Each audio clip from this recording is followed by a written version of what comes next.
Hi guys! So I'm back with another video and today I'm going to review the Fashion, anong tawag na? Fashion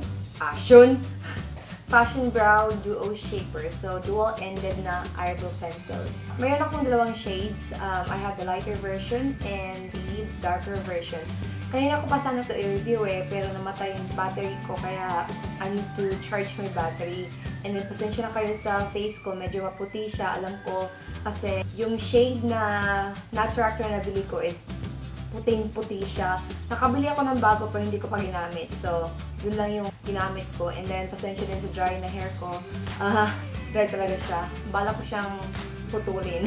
wala silang pangalan kung anong shades nila. Alam ko lang is meron siyang number. Yung isa is 72N4, the other one is 72N11N. And I think I'm gonna choose the darker one kasi hindi ako blonde. Ito yung tour niya guys. Ito yung lighter at saka ito yung darker. So parang type ko to kasi medyo darker yung hair ko. And then ito yung... Uy! Ito pala yung pencil niya. Ay, ang tigas! So, na-open ko na siya finally. Ito yung parang pencil niya. Tsaka ito yung parang sponge na, ewan, parang hindi ko siya gagamitin. Ito lang yung gagamitin ko. So, ito yung lighter at saka ito yung darker. Feel ko na pwede rin ako sa lighter version kasi hindi naman siya masyadong light. Pero, ang gagamitin ko ngayon is itong darker. So, I have a mirror right here. To start doing my brows. And naahitan ko na rin yung brows ko, guys. So, ito yung tunay na eyebrows ko pag bagong ahit, bagong linis, manipis, tsakang tignan. So, ngayon, I want to match it for my brows. Usually, ginagawa ko para yung eyebrows ko is hindi manipis tignan. Is hindi ako nag-start sa kung saan kinakalinya. Medyo gagawa ko ng shape na gusto ko.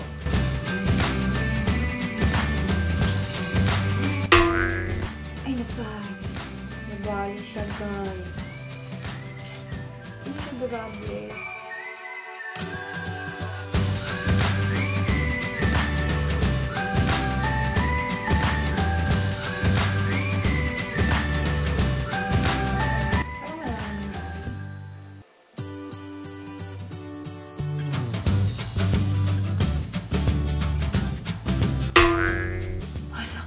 Guys, oh my goodness.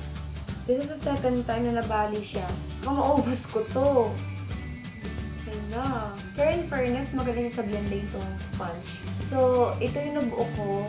Medyo hindi ko na-draw yung parang gusto kong i-overlap dito. Overlap ba yan? O anong tawag yan sa Tagalog? Hindi ko siya ma-draw. Tsaka talagang pangit siya. I'm sorry, pero hindi ko siya gusto. Pero, in fairness, yung sponge niya, nakakatulong mag-blend ng powder. So, siguro, gagamitin ko lang itong sponge for blending. So, ayan. So, now I'm gonna finish the other brow and then, babalik ako para ipakita sa inyo yung finish na look. So, ito yung finished look na nagawa ko, guys.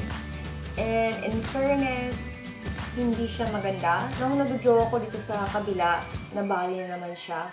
So, hindi ko siya gusto, honestly. In fairness guys, nagamit ko naman yung sponge applicator niya to blend the powder.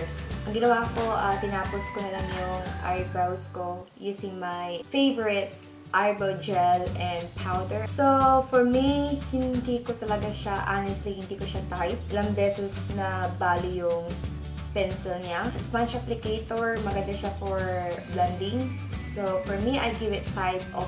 Hindi ko siya ma-recommend sa inyo kasi hindi ko talaga siya type, guys. Sorry, but that is my real opinion of this eyebrow pencils. It's called Fashion Brow Duo Shaper. So, I'm not sure if magugustuhan nyo to, but if you wanna try, you can buy and try one. Pero, in my honest opinion, I don't recommend it. It's not nice. It's not good. The sponge applicator is the only one that made sense. So, So that's for my review, guys, and I can't wait to review more products. Meron pang madaming products na i-review ko. And then, meron din akong haul na gagawin.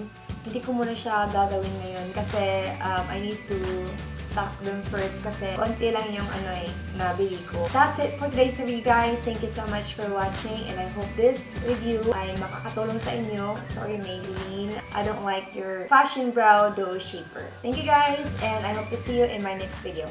Bye!